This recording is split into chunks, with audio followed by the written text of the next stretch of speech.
going to study about the electronic configuration of the atoms, right?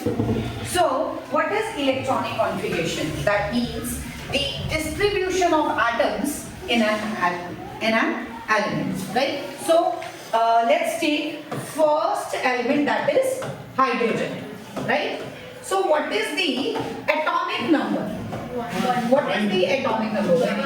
What is the atomic number? Atomic number is 1, right? And we know that in our previous class we have already studied about that it has one nucleus and the orbits around it. Bohr, Neil Bohr's atom, right? So what we have studied, that there's a nucleus and orbits rotate around the nucleus, right? Correct?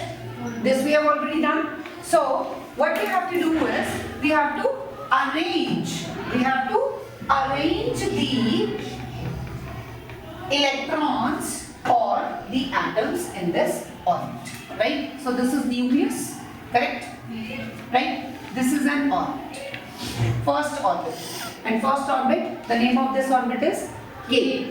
The name of this orbit is K, right? So what we have to do is, if the atomic number is 1, that means there is one electron and one proton present in it, right? So proton is there in the nucleus? Yes. And electrons always revolve in this orbit, right? So what we have to do? We have to plot this. So if I'm going to change the color, so I'm plotting this electron as a red color here. So if I say that in hydrogen, I have to plot the other electron, is that possible? Yes.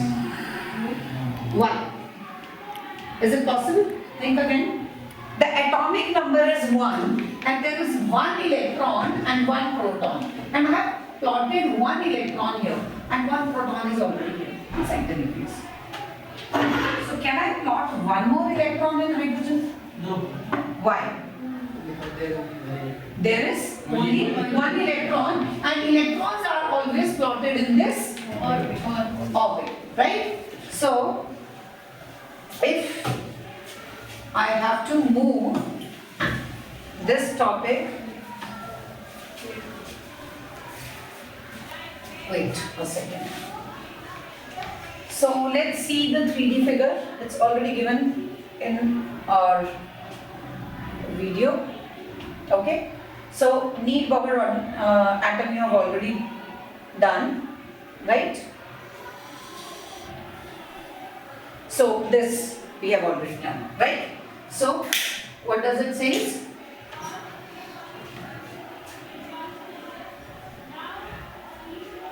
So this is your orbit, right? So what is it? It is a nucleus, right? And what happens in this nucleus? The protons and neutrons. The protons and neutrons are there in the nucleus, and what is this rotating in this video?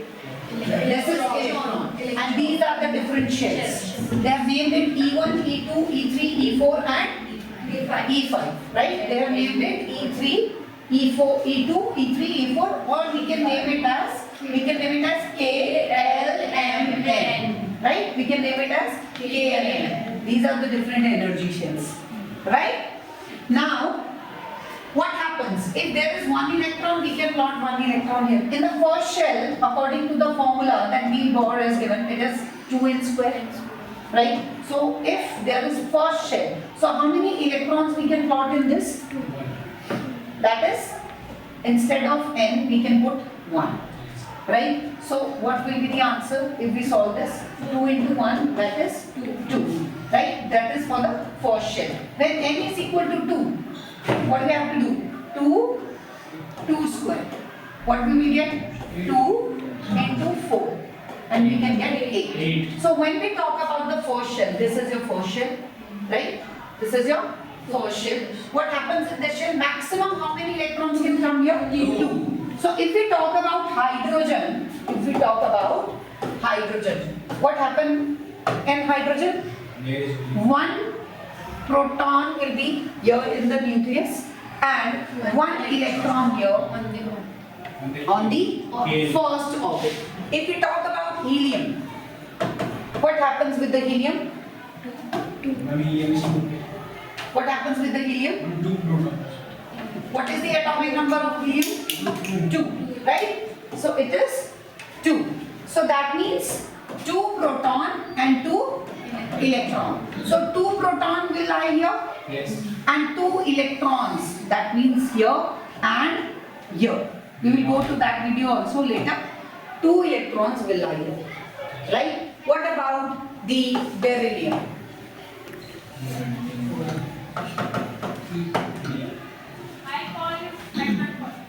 4, right? So that means 4 proton and 4 electrons, right? What we have to do is maximum 2 can come in the first shell. Then what about the third and fourth? 1, 2, 3, 4. 4 electrons. 2 are already used here. What about the next 2? One more shell will be introduced and rest of the 2 will lie in the other shell. Okay? So, can we start with this?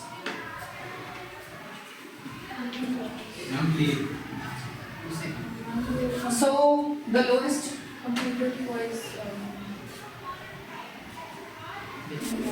Just give me a second. There's only one electron. Thus, the ground state of hydrogen Read this. Bohr's atomic model.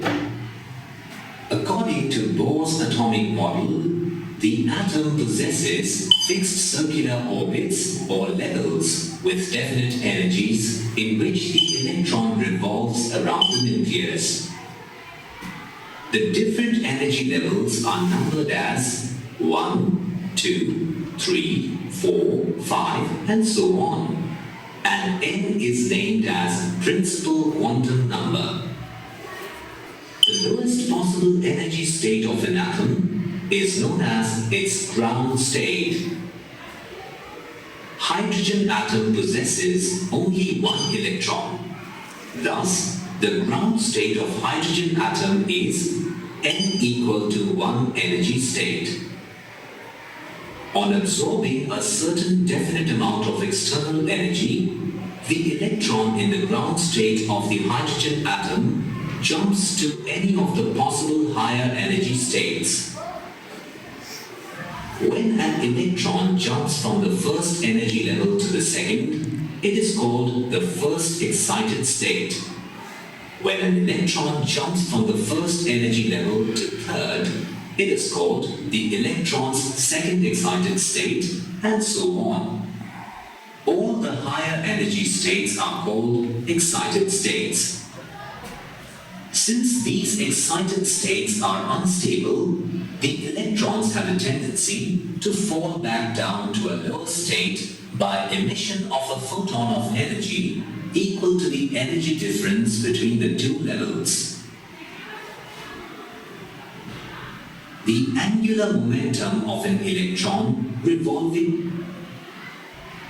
So, this is the higher topic that we will do later, right? Topic for higher class, and we will be Atomic model proposed by Bohr. to the atomic model. In 1930, Niels Bohr Niels Bohr has given the model, that is this. We have A already. Danish scientist proposed a model of the atom. Let's look at how Bohr described an atom. Bohr said that the electrons of an atom will move in circular orbits around the nucleus in much the way the planets orbit the sun. The orbits are This is exactly similar rotation of the electrons in the orbit as like our solar system in our galaxy. Okay, in our galaxy solar system, what is there? Sun is the main center, right? And other planets revolve around it. So similarly, what happens according to the Niels Bohr's model, which we are studying till date? What does he say? He said that nucleus is like a sun, and the orbits, the shells around the nucleus is like the other planets rotating around that sun, right? So let's fixed and referred to as stationary. Depending on the atom, the orbits can be more than one. Bohr described these orbits as energy levels or shells in which electrons will travel with specific energy. Bohr postulated that when electrons move closer to the nucleus, they require less energy than those orbiting from farther away. The energy level in which an electron normally orbits is said to be its ground state. He also postulated that the electrons can be in either one energy level or another, but not in between.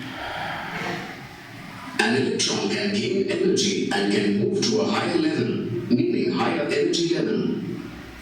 Electrons from a higher energy level will lose energy and fall back to the ground state. Okay, so I'll ask a question that what happens when an electron gains the energy?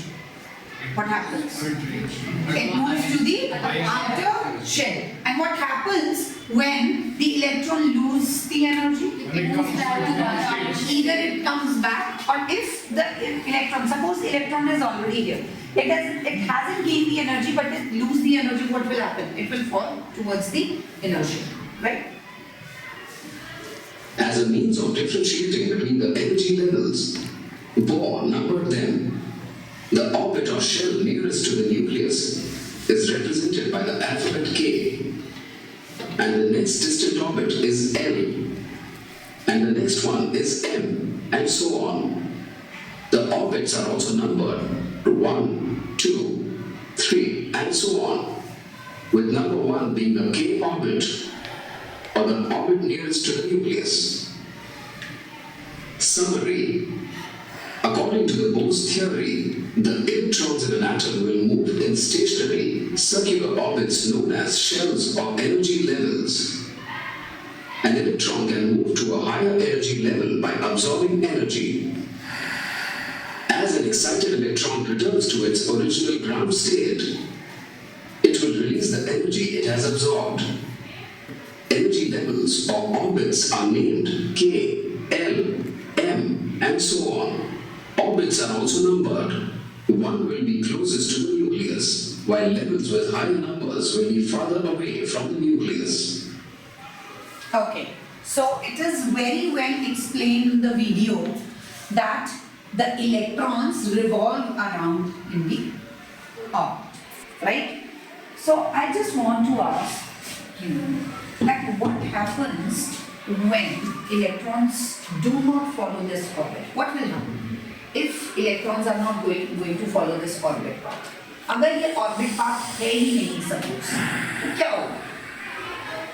What will happen? How?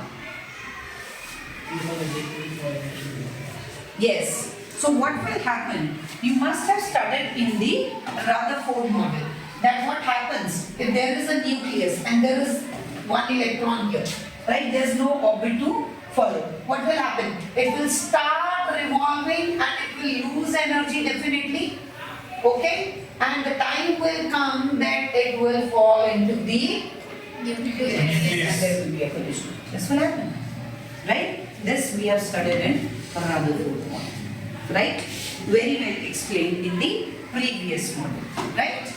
Okay? So it is very important to listen, to watch. Now everybody will be having a 3D image of the movement of electrons. Without videos, without images, it's very impossible to understand the concept. Yes? Now, is it easy for you to imagine the things that how electrons revolve around the nucleus? Yes? How it shifts from one shell to the other shell? How it comes back to the original shell? So, to go back to its original shell, it has to lose energy. And if suddenly the electron absorbs energy, it jumps to the other shell. Usually they rotate in their own shell. So it's a case if they absorb or lose energy. Only then it happens. Okay. So next, let's move to the other topic. I hope that this is clear. Yes? Very, very clear? Yes. Okay. So let's see what they are telling Bohr's atomic theory. about this theory. This is very important topic. In What related 1930, discussion? Niels Bohr, a Danish scientist, proposed a model of the atom which was based on the Rutherford theory. Rutherford's theory had shown an atom consisted of a positively charged nucleus with negatively charged electrons orbiting it. Let's look more closely at the postulates of Bohr's atomic theory.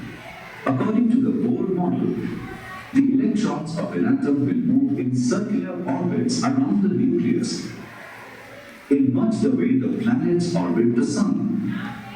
The orbits are fixed and referred to as stationary, having electrons that orbit without radiating any energy. Bohr described these orbits of different energy as energy levels or shells. He also described an electron's energy as quantized, meaning the electrons can be either one energy level or another, but not in between. The energy level in which an electron normally orbits is said to be its ground state. An electron can move to a higher level through the absorption of energy. Electrons which have moved to a higher energy level will be less stable and in an excited state. An excited electron will release the energy it has absorbed as it returns to its original ground state. The energy released by electrons will be in the What range have you of... observed here? What have you observed? That when it is losing energy, right? And what we have observed earlier, that energy is coming and it's giving that energy to the electron and then it is getting excited. So excited means unstable. Definitely it is going to lose the energy, right? Wavelengths of energy detectable by humans in visible light. Bohr postulated that when electrons are closer to the nucleus, they require less energy than those orbiting from farther away. As a means of differentiating between the energy levels, Bohr numbered them. Energy level 1 will be closest to the nucleus, and the larger the number of the energy level gets, the farther away the electron will be from the nucleus. Bohr also postulated that the number of electrons found in particular energy levels will differ. Energy level 1 can hold up to 2 electrons, while energy level 2 can hold as many as. Bohr also postulated that the number of electrons found in particular energy levels will differ. Energy level 1. So what they are saying, this is the first state, right? First orbit we are talking about, that the Niels Bohr has given the formula that in the first shell, how many maximum electrons can be there? Only 2. So you can see there are 2 electrons here, right? So maximum 2 according to the 2n square formula. This we have to use. And what will be the value of n every time? Value of n will be always the number of shells. The first shell we are taking, so it will be the n will be equal to 1. And when we are going to take the second shell, so we will put the value of n as 2. And when we are taking the first shell, so we will put the value of n is equal to 3 and so on. Okay? Yes or no? So we have already discussed when we put n is equal to 1, so number of electrons is always 2. When we put n is equal to 2 here, it becomes 8. And 3, then it becomes 18. You can calculate that. Okay? Can hold up to 2 electrons, while energy level 2 can hold as many as 8 electrons. Count them very up. 8. Okay? And next is always 18. According to the Bohr's theory, the electrons in an atom will move in stationary circular orbits known as shells or energy levels. An electron can move to a higher energy level by absorbing energy. As an excited electron returns to its original ground state, it will release the energy it has absorbed. Energy level 1 will be closest to the nucleus, while energy level with higher numbers will be farther away from the nucleus. So, can we move to the next topic or you want to ask some doubts? Everything is clear about the Niels Bohr and the structure of atom? Yes. And the electronic configuration? Electronic configuration totally depends upon the number of electrons. Number of electrons. We have already discussed that, right? So now we are shifting to the topic that is structure of atom. So how we are going to form the structure, right, of different elements. Okay, so we will not do it for the hydrogen. We will start for the next topic, that is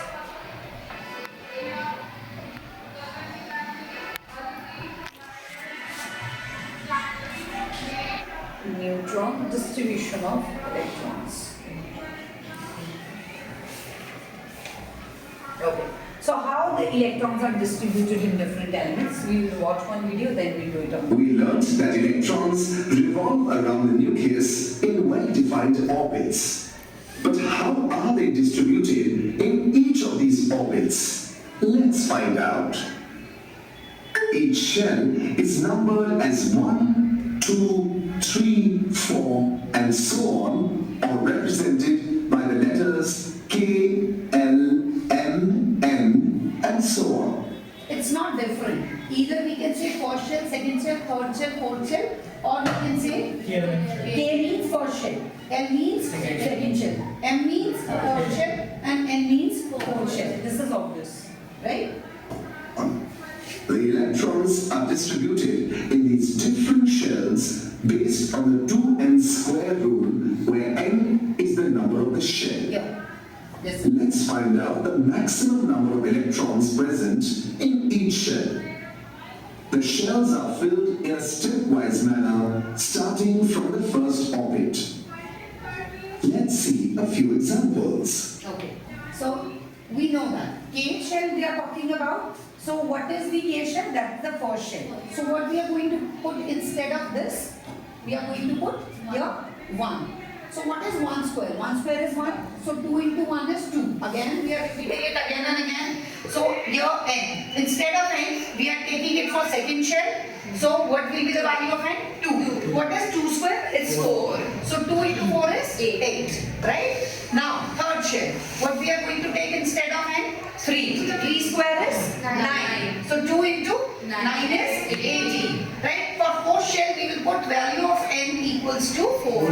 4 square is 16. 16 into 2 is 32. Although in your syllabus there are not like find the electronic configuration for the after zinc, it's there. So first 20 elements are there in your syllabus, right? So do not get worried about it. Okay, so we'll do only till 20. So we'll take some examples. Let us see what they are saying first, and then we'll do. Nitrogen has 7 electrons. The K shell has 2 electrons, and the L shell has the remaining 5 electrons. Magnesium has only a maximum number of 2 electrons. Okay, so they are doing this question on nitrogen. So can we do it for nitrogen? Yes. Okay, so let's take nitrogen. Can you see nitrogen? Yes. So let's see what is the first of all. What is the atomic number? What is the atomic number? Those who forget, for them we have found the acronym for that. H, E, Li, Le, B, K, N. Right? N is 7. Okay? So we can find out the atomic number by doing the acronyms. Right? जो हमने बनाया है. Okay? So we can do it again. Let's see where nitrogen is N. So suppose we know the symbol but we don't know the atomic number. So in exam we can find it out. So just revise the acronym. What is that? A, E, Li, A, B, K, N. It's coming 7, right? हमारा कोई symbol में कोई problem नहीं है. So it's 7. So if our atomic number is 7. Purnima ma'am to come down please. Of Purnima ma'am to will come be, down from. tell me, number of protons will be 7. Very good. And number of electrons will be 7. So definitely proton कहाँ है बेटा? Nucleus. Yes. And electron कहाँ है? Shells. Or we can say orbit में घूम रहा है. Right? So this is very important. Okay? So this plus sign is the number of protons. This plus sign is the number of protons. Let's count how many are there. 1, 2, 3, 4, 5, 6, 7. Right? So proton are 7. Now let's talk about that how many electrons are there. Right? 7.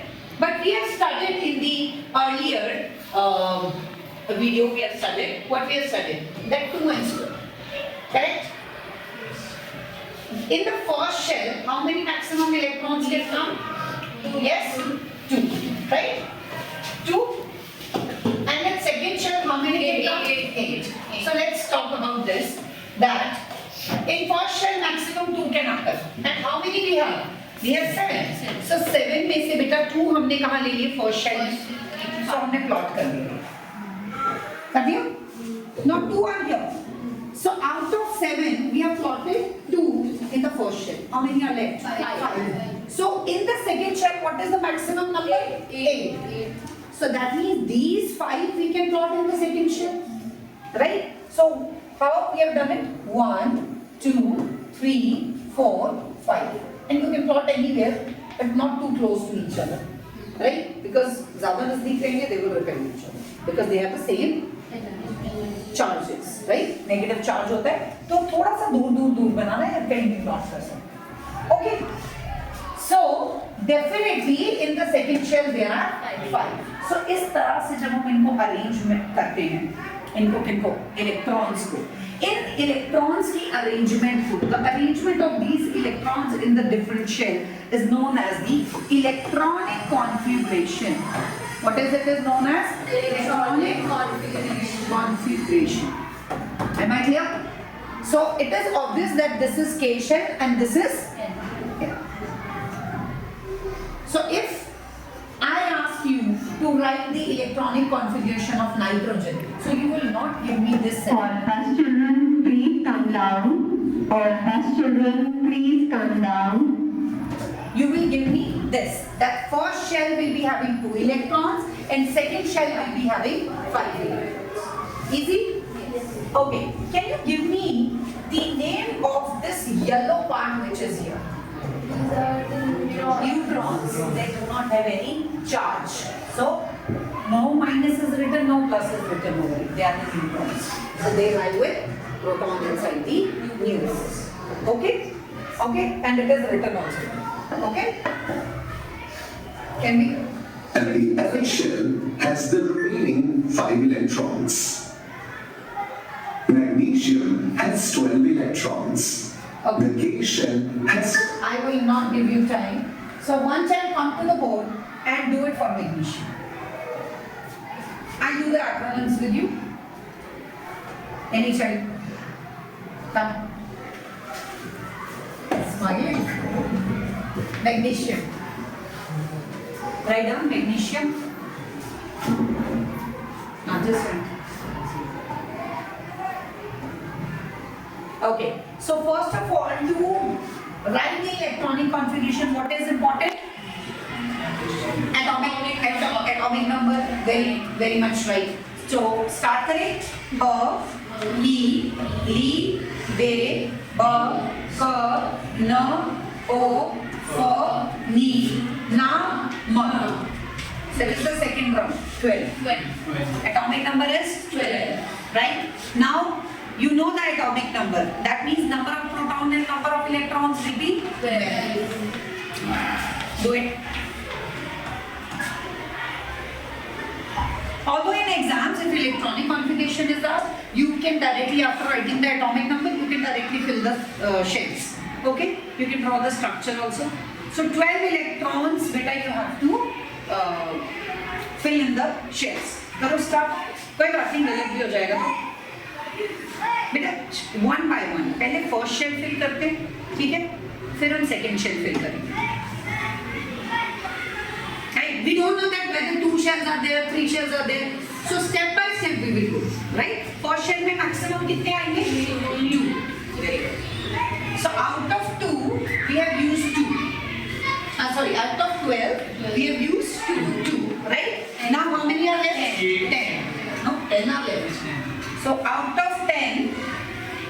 Out of 10 now. 2 तो खत्म हो गया. Out of 10, how many we can fill in the second shell? Maximum. So fill 8.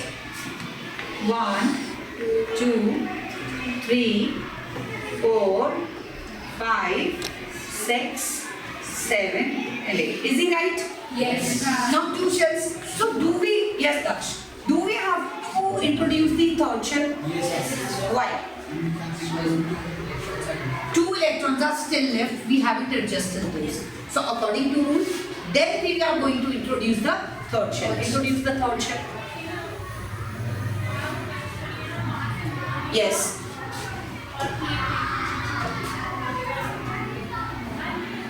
One and two. Is he right? Yes. So he has drawn the structure correctly, but write it now. No. Electronic configuration. I am writing the short form. electronic configuration.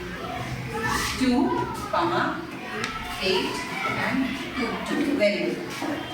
Yes or no? Yes. Very good. Now you got it. But why the nucleus is here? Yes?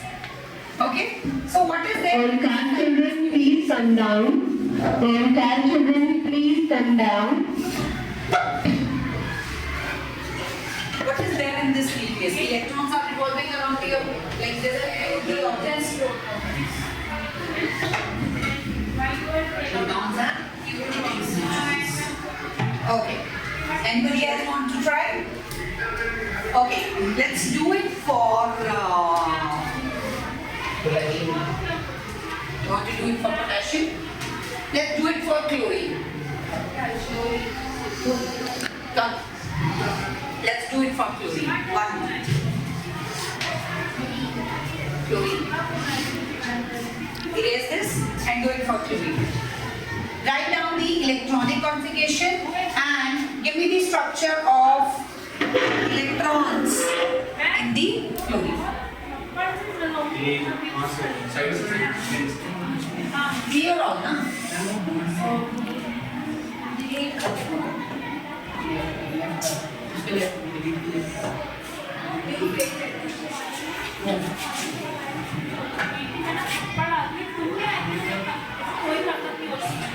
Do it for chlorine.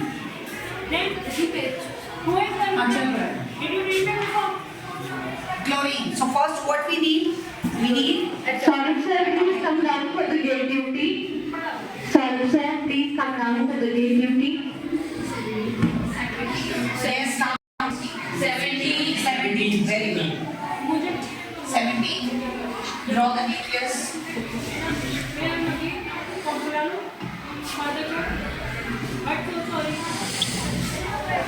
So 17 is the atomic number. How many protons will be there? 17. How many electrons will be there? 17. So 17 protons are there in the nucleus and 17 electrons will revolve around the nucleus in the orbit. So you have to give the exact number of electrons in each shell. For shell, 2.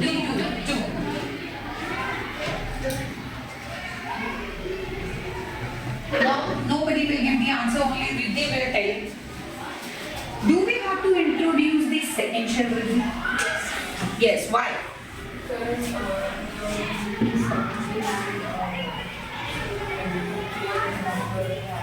Yes. So out of 17, how many electrons we have used? 2. So rest of the 15 we have to introduce in the other shell, right? So maximum how many we can introduce in the second shell? 8. Very good. 1, 2. Why are they so close?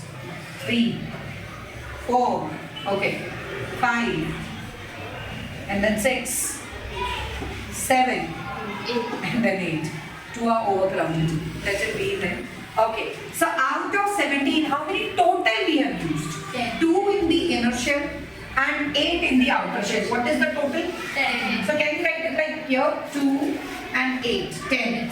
So how many are left? 7. But 17, 18 we can fill in the solution maximum. So One children from line number 1 to 13, please come down to my teachers. One children from line number 1 to 13, please come down to my teachers. 3. How many are left? 7.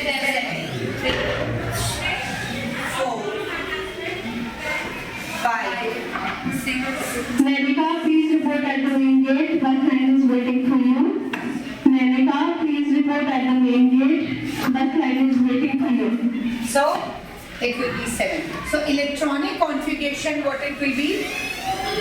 Electronic configuration, what it will be? 278. No, not 278. What is it? 2870. Okay. So chalo, Nikita, next. Sit down.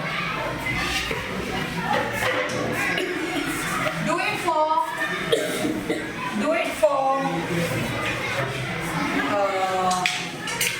Let's.